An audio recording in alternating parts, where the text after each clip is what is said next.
Fala, meu povo! O terceiro episódio de Euphoria e cá estamos nós sobrevivendo aos tapas na cara que essa série nos dá toda semana.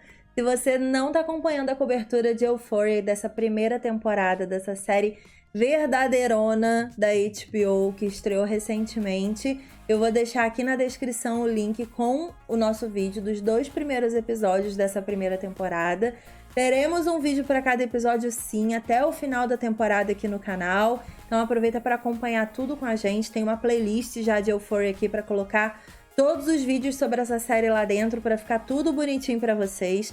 Lembrando que a gente também tá fazendo a cobertura da segunda temporada de Big Little Lies, só que essa tá sendo feita em live no nosso canal de lives, que o link também tá aqui na descrição. Vou deixar a playlist de Big Little Lies aqui para vocês também, com todos os videozinhos. E essa semana tem a estreia da terceira temporada de Stranger Things, no dia 4 de julho. E teremos um vídeo para cada episódio no próprio dia 4 de julho aqui no canal. Então, lembrando todo mundo já, Stranger Things entra no catálogo da Netflix às 4 horas da manhã do dia 4 de julho. E a partir das 4 da manhã, mais ou menos de 2 em 2 horas, teremos um vídeo aqui no canal comentando a temporada inteirinha para vocês. Então se preparem que essa semana tem muita coisa maneira acontecendo. E além de tudo isso, tem estreia de Homem-Aranha Longe de Casa no cinema. E também vai ter vídeo essa semana aqui no canal comentando o filme já para vocês. Muitas coisas essa semana, hein, gente? Segunda-feira começa bombando com toda essa programação incrível do canal e do universo do entretenimento também. Vamos lá, como eu comentei ontem nos stories, assim que terminei o terceiro episódio de Euphoria, eu tinha anotado vários tópicos que eu gostaria de mencionar, pelo menos para vocês, que eu captei como mensagem e como tema relevante desse episódio de Euphoria.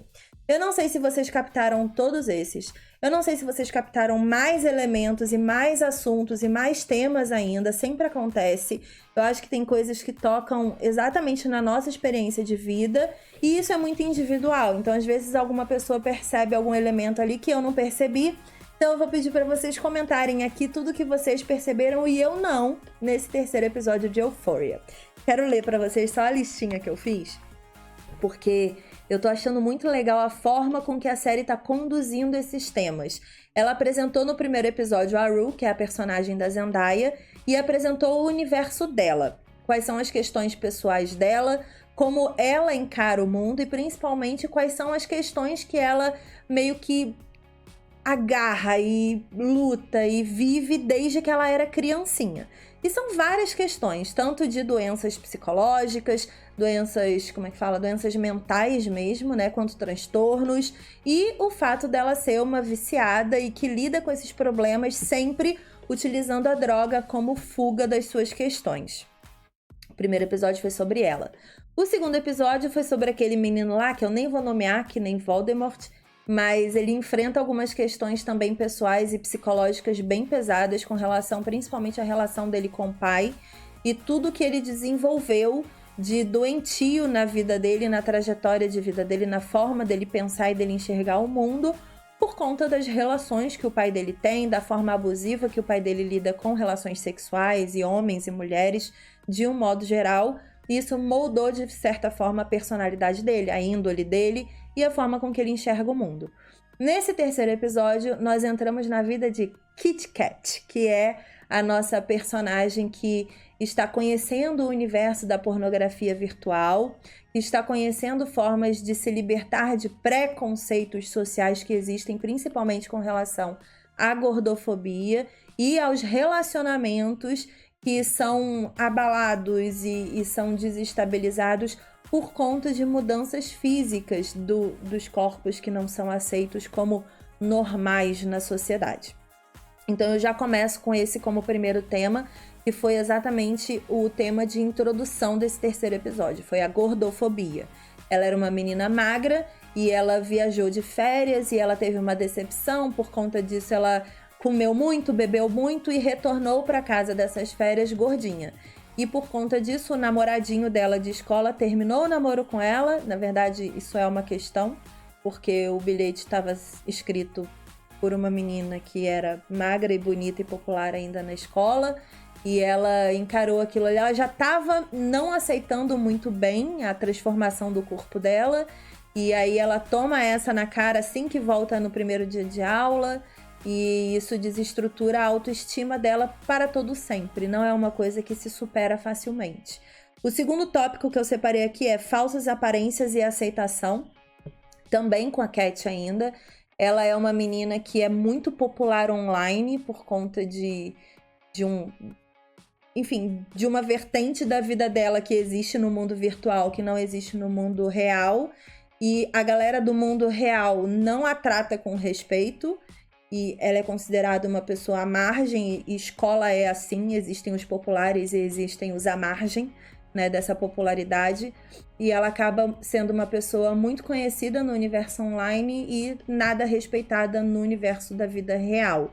Isso faz com que ela tenha realmente uma vida dupla e invista nessa vida dupla agora pela vertente da pornografia. E ela começa a conhecer a pornografia online, o quão é fácil você ser uma adolescente que se coloca ali, coloca o seu corpo ali desde que você vende seu rosto e não seja identificada na vida real. Entra também na série o assunto de Bitcoin. Ela tem uma proposta ali de programa virtual para fazer. E ela levanta a questão do pagamento, o cara fala que vai pagar pela moeda online, e ela vai até a melhor pessoa dessa série, que é a pessoa mais sensata, que é aquele adolescente que gerencia a boca, que faz tudo, é a pessoa que mais sabe tudo sobre a vida, a pessoa mais madura dessa história.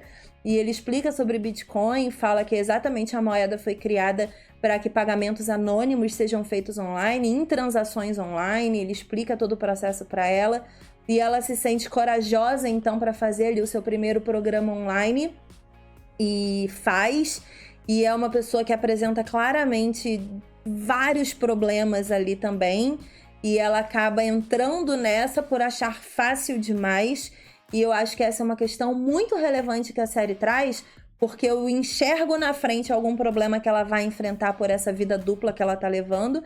Principalmente por ser crime. Ela é uma adolescente que está fazendo pornografia infantil, porque a partir do momento que ela é menor de idade ainda é classificado, obviamente, como pornografia infantil online, e recebendo por isso. Então é um crime em vários níveis, e ela tá ali se divertindo, encarando como uma brincadeira, como algo fácil de se fazer, porque a gente vê o contraponto disso na escola. Ela quer comprar uma toranja, que é, enfim, algo entre tangerina e laranja ali que a gente conhece, mas que não tem aqui no Brasil.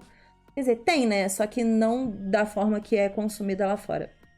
E ela quer comprar uma toranja que custa $3,25 na escola e ela não tem grana para isso. Ela tem $1,25. Teoricamente ela não poderia consumir, mas aí vem o menino e ajuda ela ali a comprar e tudo mais, que é o mesmo menininho que terminou com ela criança, se eu não me engano. Posso estar errada, comenta aí se por acaso eu estiver confundindo as coisas, porque é muito personagem, gente. Essa série tem muita gente ao mesmo tempo. E ela acaba ali tendo essa cena justificando o que ela faz depois para se promover ali, para vender o seu corpo de forma online para ter grana. E o cara oferece $100 para ela, para simplesmente falar com ela online. Então, ela entende que não é um problema a partir do momento que não invade o corpo dela, que não tem nenhum contato físico acontecendo. Só que a gente sabe que isso é progressivo, né? As ambições aumentam, as oportunidades aparecem e os becos sem saída vão surgindo nesse mundo. Então eu acho que é uma vertente muito interessante de se ver. Existem casos reais na internet de meninas que se venderam online de alguma forma, venderam seus corpos, meninas e meninos. A gente não pode isentar nenhum gênero nessa questão de pornografia, porque existe para todo mundo. E pessoas que se venderam e tiveram o psicológico completamente destruído por conta dessa vida. Então, eu acho que é uma vertente muito relevante para mostrar o quanto os caminhos fáceis às vezes não são tão interessantes assim para se seguir. Às vezes é melhor você demorar mais para conseguir o seu dinheiro profissionalmente do que aproveitar os atalhos que a vida te oferece. Terceiro tópico, paixão online, as mentiras que contamos. E aí eu vou pro caso da Jules, obviamente, e tudo que ela tá vivendo nesse aplicativo virtual, que ela é trans, ela tá falando sobre isso, sobre transição e tudo mais, transição de sexo, né?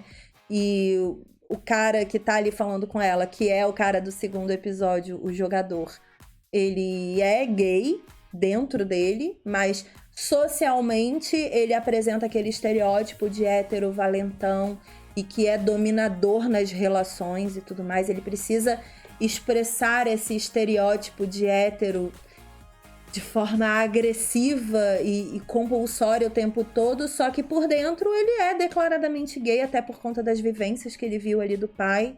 Então ele desenvolveu esse interesse e ele tá nessa conversa com a Jules, que é declaradamente trans, e ela simplesmente está apaixonada por ele. Ela acha que ele é um cara que vale a pena investir ali o tempo dela e o amor dela. E eles trocam essas mensagens que são mensagens fofas de qualquer casal normal que tá no início de um relacionamento. E é por isso que eu coloquei aqui, paixão online e as mentiras que contamos. Isso acontecia muito, eu não sei se vocês vão lembrar, na época do Second Life, que era aquele jogo virtual. Foi o primeiro jogo virtual que bombou de relacionamentos online. Eu lembro que muita gente se casava. Homens se casaram com homens dentro do jogo, mas eles tinham na vida real relacionamentos héteros, famílias, eram casados e tinham uma vida de aparências ali que não expressava os sentimentos deles de verdade sobre com quem eles gostariam de se relacionar. Então eu achei que é um tema muito relevante, que hoje você não precisa de um Second Life para viver isso. Você tem vários aplicativos de relacionamento que você pode não se encontrar com as pessoas e ficar conversando para sempre e manter esse relacionamento online aí que expressa talvez tudo que você sempre quis para sua vida, mas que na sua vida real você não consegue executar, né? Então eu achei que foi um tema muito relevante. Tem muita gente que se relaciona por rede social, pelo The Sims, por vários jogos e vários caminhos que existem online ali, e que acabam não tendo coragem de se expressar na vida real, né? Então eu achei que foi o terceiro tema que eu achei mais relevante, assim, nesse episódio. E eu tenho certeza também que esse desenrolar vai ser muito sincero, vai ser muito honesto sobre o que acontece na vida real. Eu só temo, talvez, pelo desenrolar da história da Jules, assim, porque ela é uma pessoa que já sofre muito, né, de autoaceitação, de autoestima, já teve o abuso ali na trajetória dela. Então eu peno um pouquinho, talvez eu sofra um pouquinho ali com as possibilidades de caminho para a história dela. Vamos ver como é que vai funcionar. Transição sexual, que é um tema muito relevante para também se trazer sempre. É uma coisa que é difícil, envolve o emocional, envolve o físico, envolve a aceitação social. Não é todo mundo que consegue encarar isso de uma forma muito tranquila.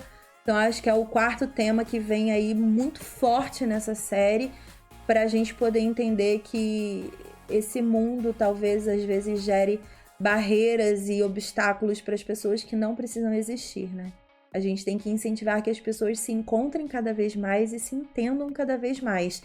E eu acho que a Jules, assim como a Rue, ela tem o segundo caminho de história que vai perdurar por todos os episódios. Por mais que a gente encare a história de cada pessoa num episódio, que é o comecinho, né? A estrutura dessa série tá muito parecida com American Gods. Quem assistiu pode captar aí essa referência de que mostra uma historiazinha, né? No início do episódio, que é mais ou menos a história que vai embasar todo aquele episódio, mas ainda assim você tem as outras narrativas acontecendo. Acho muito legal esse tipo de história, continue a HBO. O quinto ponto é a pornografia online, que pega ali a história da Kit Kat, só que não só a história dela. A gente tem muitas versões de pornografia online. Eu acho que muito menos pela pornografia e muito mais pela libertinagem online. Os pais, principalmente, não sabem... eu anotei até aqui, ó, que é o sexto tópico. Os pais não sabem o que os filhos fazem. E isso especificamente sobre a foto dos pés. Você tem uma família jantando na sala e o jantar tá na mesa e tá todo mundo jantando e a mãe vai até o quarto pra falar pra filha vir logo que o jantar tá na mesa. E ela tá no quarto deitada na cama tirando foto do pé pra mandar pra um dos seus seguidores que tem fixação por pé e que quer ver o pé dela. E a mãe não faz ideia do que tá acontecendo ali, da profundidade do que tá acontecendo ali naquele quarto. E ela fala, tipo, anda logo, depois você tira a foto do seu pé. E não há um interesse ali parental pra entender por que a filha tá tirando foto do pé. Ela é menor de idade, ela tá sozinha no quarto com o celular dela, tirando foto do pé. e a mãe tem zero interesse, é completamente alheia a tudo que tá acontecendo na vida das duas filhas, na verdade, né? E é muito louco você ver isso, porque esse é um tema discutido em 13 Reasons Why, é um tema discutido em Big Mouth, é um tema discutido em Gatunas também, que é uma outra série da Netflix de adolescente, que é bem pesada. Tem várias séries que discutem esse tipo de alienação parental sobre o que acontece debaixo do próprio teto. E eu acho que, por trás de todos os temas discutidos em Euphoria, esse é o tema mais relevante. Pais precisam saber o que acontece com seus filhos. Educar um filho não é colocar ele na escola e torcer para dar tudo certo. Tem mais camadas na educação e no quanto que os pais precisam estar presentes ali na vida dos seus filhos. Então, a pornografia online e a alienação parental são dois temas muito importantes dessa série também. Nudes, tem uma discussão que, inclusive, é uma das melhores cenas desse episódio, que é a personagem da Zendaya, a Rue, explicando sobre o que é uma boa nude. O que classifica uma boa nude? E é uma cena muito bonita porque transporta para a sala de aula e ela tá ali utilizando a Jules como assessora ali na hora de educar sobre nudes. E ela tá falando os pontos que fazem com que uma nude seja aterrorizante ou horrível ou aceitável. E tem vários elementos do tipo você ter um hidratante, tipo nojento, horrorizante, aterrorizante. Aí você tem tipo um desodorante no chão, aterrorizante também. E você tem a nude limpinha, né? Que é a nude... sim, ela classifica como dois tipos de nude. A nude que você solicita e a que você não solicita. A que vem porque a pessoa decide mandar pra você. E isso é muito legal, porque é um assunto que tem que ser discutido. Hoje existe, inclusive, aqui no Brasil, a Lei Carolina Dickmann, né? Que é baseada em nudes vazadas e não autorizadas na internet. Tem muitos casos disso que acontecem online, assim. Eu mesma já recebi muitas nudes não solicitadas, principalmente por ter uma vida pública e as pessoas têm acesso às minhas redes sociais, Panda também. Todos os criadores de conteúdo, você, se tá em rede social, provavelmente já recebeu alguma coisa não solicitada. E as pessoas precisam entender que isso é crime. Você não pode impor a sua nudez à vida alheia quando ela não quer ver a sua nudez e nem está falando com você. E eu achei essa uma das cenas mais instrutivas para essa série, até porque ela se propõe a se comunicar com pais. E eu acho isso muito legal. Tem muita gente defendendo que adolescentes não podem ver essa série, porque é uma série muito pesada, mas não é para adolescente não, tá?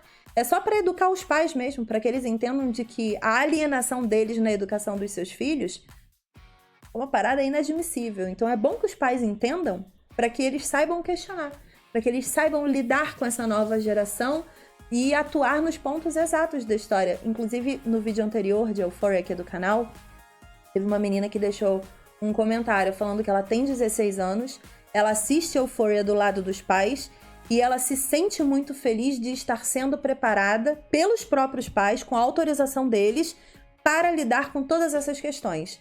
Ela falou, eu sei que de toda a galera que anda comigo, da minha escola, eu sou a mais preparada, porque meus pais não têm tabu de conversar e de me mostrar as coisas como são.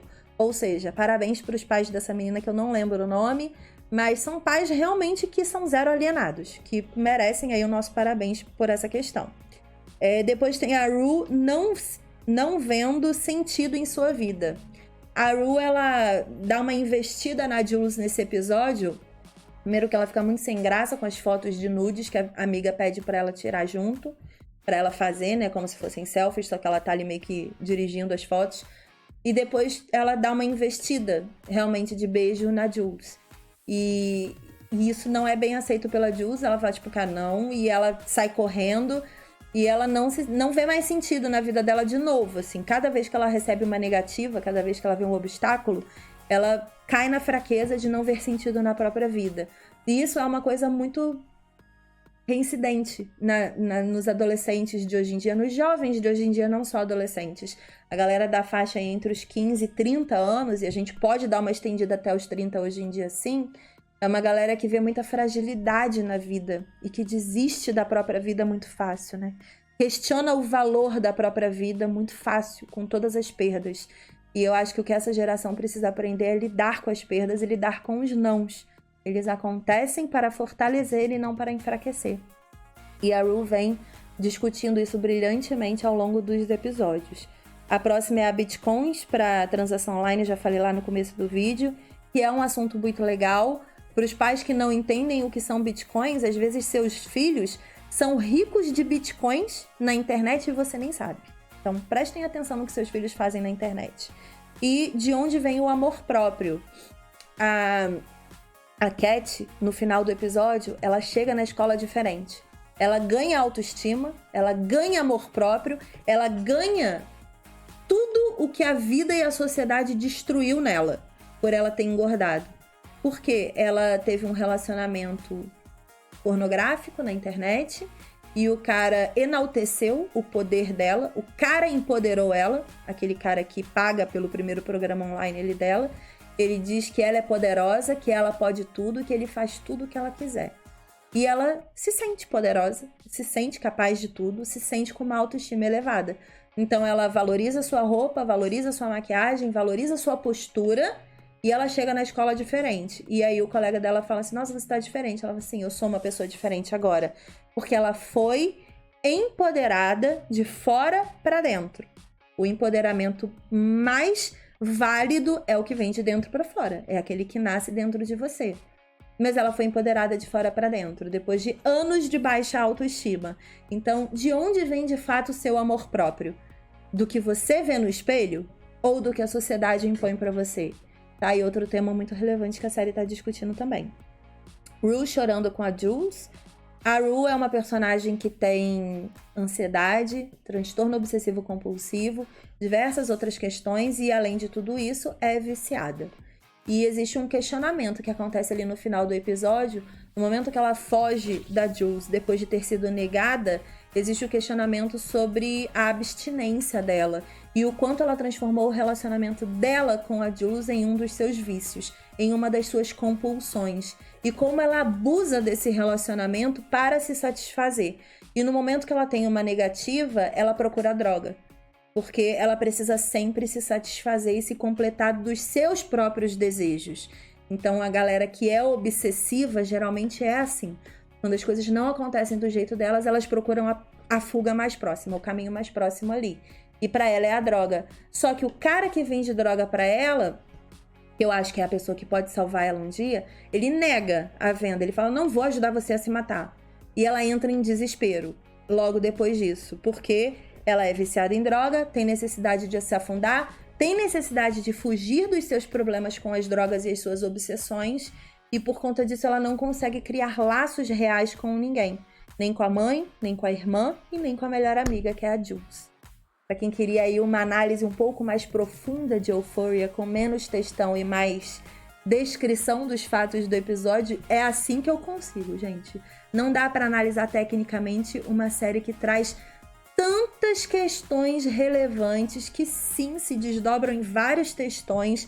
Eu acho que é uma série necessária, principalmente pra gente que quer povoar esse mundo com filhos. A gente tem que estar preparado para lidar com essa enxurrada de problemas que o universo globalizado e sem filtros e sem limitações, onde todo mundo pode ser quem quer, na hora que quer, do jeito que quer, traz. São consequências da liberdade. E dentro da liberdade é a gente que tem que lidar e limitar tudo que a gente quer ou não quer na nossa vida. Principalmente na vida dos jovens, na vida das crianças e dos adolescentes. Eu espero muito que os pais estejam assistindo essa série com olhos educativos e que eles consigam conversar com os seus filhos sem tabus, para que a gente possa ter uma geração no futuro melhor do que a que está aqui hoje, inclusive a nossa. Que é uma geração, uma leva de pessoas muito despreparada para essa quantidade de informação que existe no mundo hoje em dia. Comenta aí o que você achou do terceiro episódio de Euphoria. Gostei bastante e queria só levantar mais uma referência. Para quem assistiu Big Mouth na Netflix, eu considero Euphoria talvez uma versão sincera e live action de Big Mouth. Discute assuntos muito relevantes, sem filtros e sem dificuldade de compreensão. Beijo e até a próxima. Tchau!